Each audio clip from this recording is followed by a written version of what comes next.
setiap orang menjadi guru dan setiap rumah menjadi lahirkan profil pelajar Pancasila, belajar bergerak berbagi untuk negeri kita. Pendidikan dasar orang orang adalah sebuah utama. Tapi saya akan menyampaikan hal yang yaitu misalkan itu juga diceritakan sebuah utama dan ada pemiliknya dan ada yang menabur. Yang menabur itu siapa? Yang menabur guru. Berarti guru itu adalah sebagai seorang penabur. Nah, setiap siswa yang dipercayakan kepada kita memiliki kemampuan yang berbeda-beda. Nah, kemampuan itu adalah sudah diberikan dari seorang yang ada Tuhan sendiri.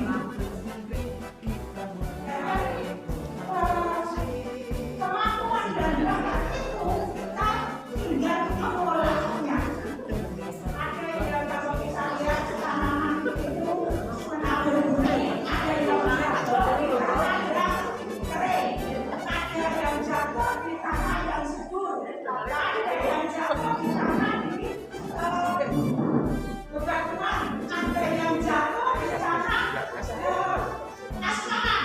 Nah, itu adalah setiap siswa kalau kita memberikan ilmu kepada mereka, ada yang mudah diterima dan mudah untuk mengembangkannya.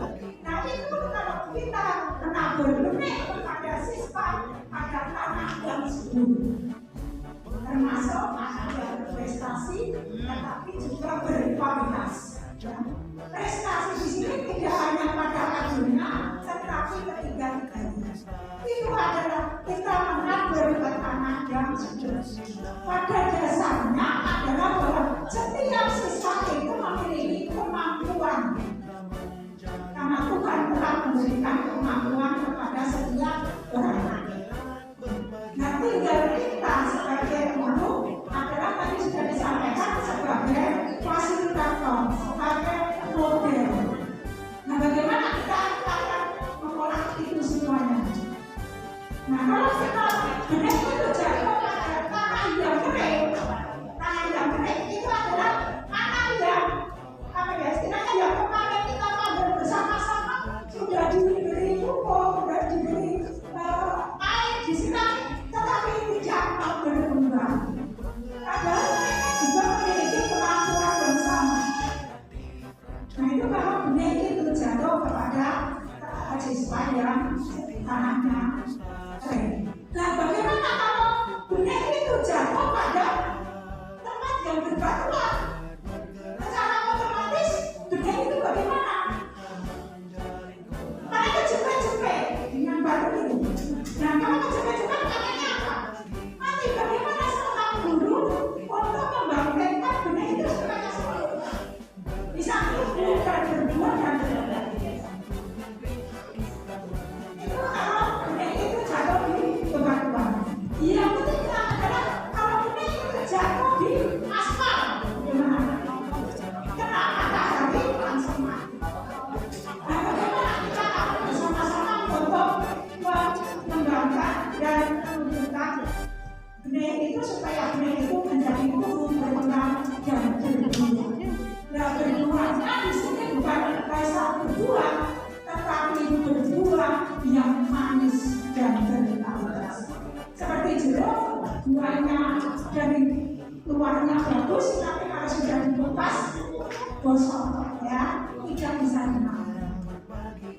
Nah, kita sebagai seorang penabur, bagaimana kita mengolah tanah itu supaya tanah itu menjadi subur dan dapat diberi benih menjadi tumbuh, berkembang dan menghasilkan.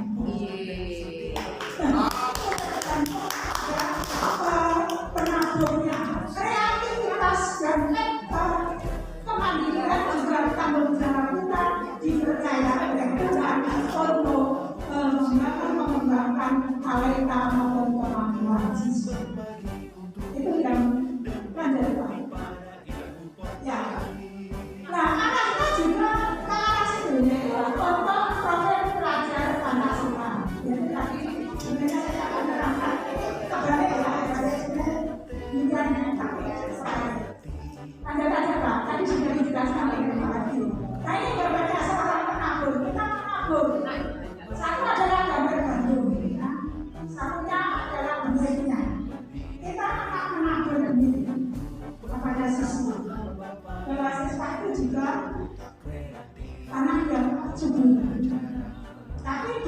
bisa jatuh pada anak yang tidak subur. Lanjutlah. Nah, ini ada komponen pengetahuan kekuatan. Bagaimana kita akan melaksanakan atau menerapkan sebagai seorang penabur yang nantinya akan menumbuh kembangkan ide itu menjadi tumbuh dan berkembang serta tumbuh. Ada beberapa komponen kekuatan yang harus dibangun. Antara lain satu adalah kekuatan murid itu sendiri.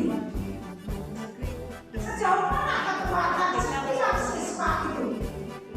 Padahal pada dasarnya itu bukan memberikan kemampuan kepada setiap siswa.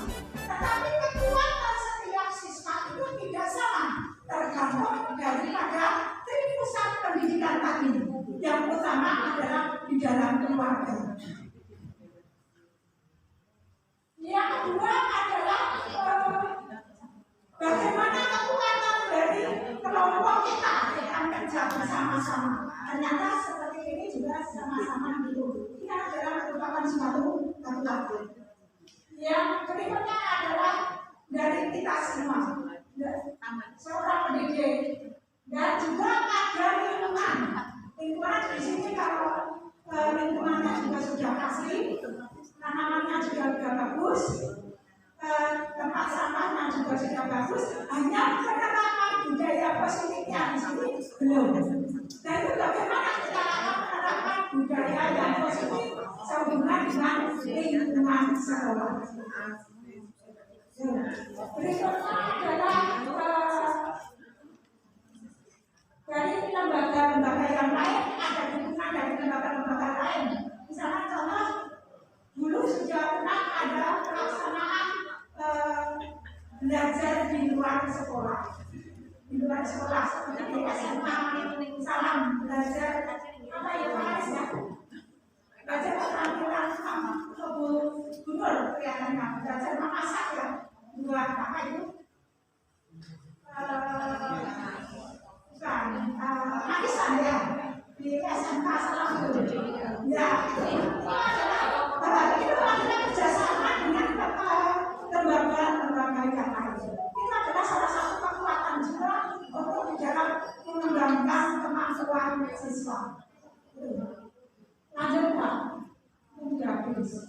masih. Nah, ini ada beberapa hal yang merupakan kolaborasi pemetakan kekuatan. Ya, kekuatan di sini ada dari siswa adalah memiliki kemandirian, memiliki kreativitas, dan memiliki budi pekerti yang luhur. Kalau dia sampai 1 bulan, ini ada banyak sekali. Memang saya buat sesuai dengan visi SMK Mudirani. Lingkungan yang aman, asli, bersih juga lembaga lain di sekitar sekolah juga aman dan nyaman. Berikutnya adalah taman pembiayaan, juga yang lainnya adalah dari kepala sekolah yang memiliki manajemen yang baik. Sumber daya yang mendukung Merdeka Belajar tadi sudah disampaikan oleh Pak Andri, yaitu tentang Merdeka Belajar. Mungkin sampai di sini saja yang bisa saya sampaikan. Terima kasih untuk semuanya. Semoga bermanfaat dan dapat diterapkan di sekolah kita.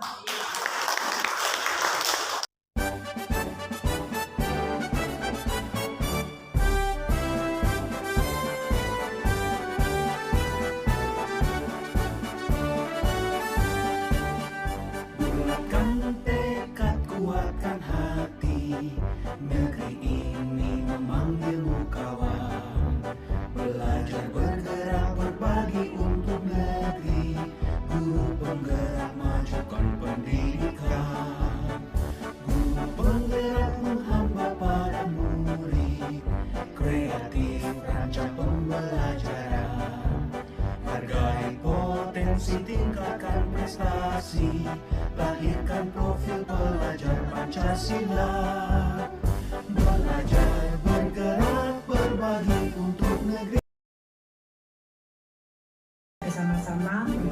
budaya positif, yaitu pada modul 1.4. Mari Bapak Ibu yang dikasih Tuhan, kita akan simak bersama-sama dan kita pahami video tentang sosialisasi budaya positif sebagai berikut. Ya, apa itu disiplin itu sebenarnya Bapak Ibu? Nah, di sini kita akan bersama-sama dengan kata disiplin. Disiplin di sini adalah apakah makna dari disiplin itu yang sering didengung-dengungkan di dalam suatu sekolah, yang sering didengung-dengungkan ke siswa, didengung-dengungkan dalam pembelajaran dan sebagainya. Tapi kita akan belajar sebenarnya disiplin itu apa dan maknanya itu apa. Apakah makna disiplin? Yaitu berasal dari bahasa Latin, yaitu disiplin.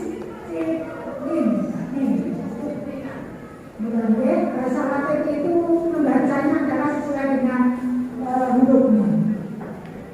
Berbeda dengan bahasa Inggris. Yang artinya adalah belajar. Artinya belajar. Makna asal dari kata ini itu berkonotasi dengan disiplin diri.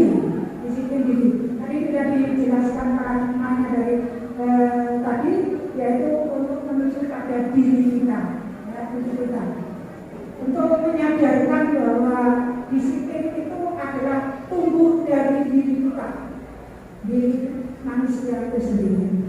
Dari murid-murid yang ada pada Sokrates dan Plato.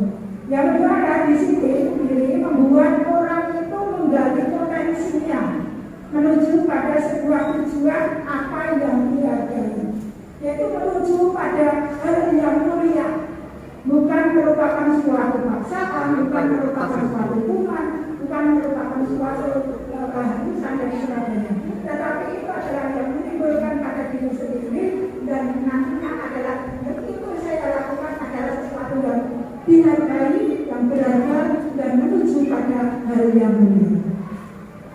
Namun dalam budaya kita, makna kata disiplin itu telah berubah sebenarnya ya. Telah berubah menjadi sesuatu yang dilakukan seseorang pada orang lain untuk mendapatkan kepatuhan. Patuh pada yang membuat. Ada berikutnya adalah kecenderungan pada umumnya adalah menghubungkan kata disiplin itu dengan ketidaknyamanan. Dengan diadakan ini merasa tidak nyaman, saya merasa tertekan, saya merasa saya akan melakukan nanti kalau ini. Bukan dengan apa yang kita hargai, kita melakukan bukan apa yang kita hargai dan atau mencapai suatu hal yang mulia. Itu makna disiplin. Nah, teori motivasi perilaku manusia itu ada tiga. Ada yang rendah, ada yang tengah, dan yang ketiga adalah itu yang menjadi disiplin tumbuh dari dalam diri sendiri. Yang pertama adalah untuk menghindari ketidaknyamanan atau hukuman. Orang melakukan disiplin karena kalau nanti dibom, anak misalkan tidak membawa sepatu hitam, misalkan aturannya pakai sepatu hitam, tetapi tidak harus pakai sepatu hitam. Nanti saya kalau nggak pakai sepatu hitam, nanti saya nyaman atau dibom. Itu pada level yang bawah. Kalau melakukan sesuatu karena nanti takut atau karena tidak nyaman, nanti kalau dihukum dan sebagainya, itu adalah pada level yang bawah.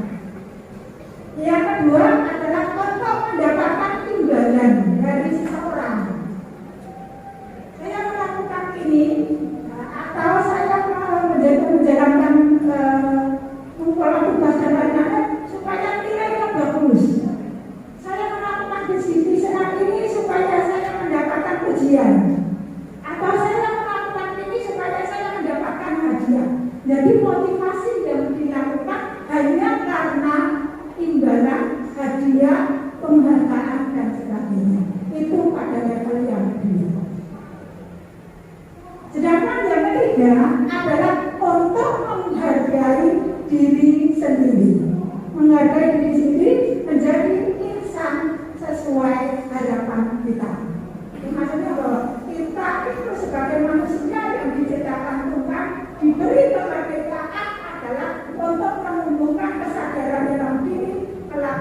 suatu kedisiplinan itu timbul dari kekuatan motivasi diri, yaitu menuju pada sesuatu yang berharga dan menuju pada sesuatu yang mulia.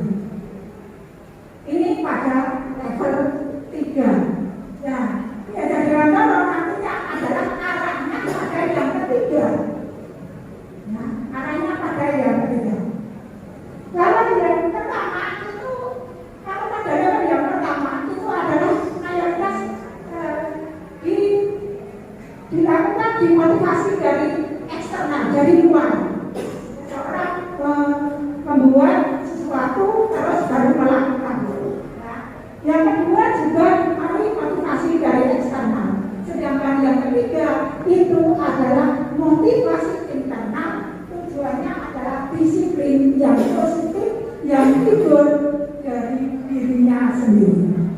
Nah, nanti arahnya adalah siswa itu juga dalam sekolah itu adalah timbul dari dirinya, motivasi yang timbul dari diri sendiri untuk menumbuhkan disiplin yang positif. Lanjut. Ya. Merdeka menurut kita, merdeka itu artinya tidak hanya terlepas dari perintah, akan tetapi juga cakap membuat memerintah diri sendiri. Yaitu anak bisa menjadi pemimpin dirinya sendiri. Kita juga menjadi pemimpin diri sendiri. Tidak mudah memang ya. Lanjut. Dalam ada budaya positif, ada lingkungan positif, keyakinan keras dan menyerah keras.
Selamat pagi Bu Sri, saya Endrino Surya Prabantara ingin menanggapi budaya positif yang sudah disepakati dalam pembelajaran. Menurut saya, budaya positif, disiplin dan tanggung jawab yang sudah saya sepakati dalam pembelajaran bisa mengubah saya menjadi pribadi yang lebih baik dan lebih tertata lagi di masa depan nanti jika saya menekuni budaya positif tersebut. Terima kasih. Perkenalkan, nama saya Gilbertus Avelino Arfiantoro dari kelas 9A, absen 11. Saya ingin menanggapi tentang penerapan budaya-budaya positif di dalam KGBM di SMP Negeri 1 Muntilan. Menurut saya, penerapan budaya-budaya positif seperti kejujuran dan kemandirian adalah suatu hal atau gagasan yang sangat baik dan harus dikembangkan. Karena dengan adanya budaya tersebut dapat mendukung pembelajaran sehingga lebih berjalan dengan lancar dan teratur. Demikian dari saya. Selamat pagi Bu Busri, pada hari ini saya akan menanggapi tanggapan tentang budaya positif. Tanggapanku mengenai budaya positif yang telah aku buat adalah yang pertama adalah kreatif. Kreatif berarti kita di dalam selama pembelajaran dalam tatap muka maupun daring, mengerjakan tugas harus memiliki sifat yang kreatif agar dalam pembelajaran kita tidak mudah bosan dalam mengerjakan tugas tersebut. Yang kedua, bertanggung jawab. Berarti bahwa kita harus bertanggung jawab terhadap tugas yang diberikan para guru. Karena tugas utama dari murid yaitu mengerjakan tugas dengan tepat waktu. Terima kasih.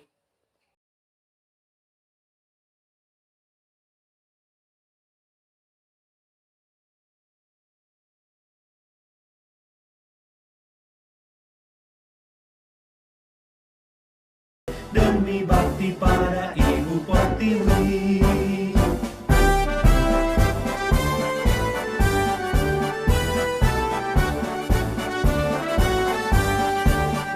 bulatkan tekad, kuatkan hati, negeri ini memanggilmu kawan. Belajar bergerak berbagi untuk negeri, guru penggerak majukan pendidikan, guru penggerak menghamba pada murid, kreatif rancang pembelajaran, hargai potensi, tingkatkan prestasi.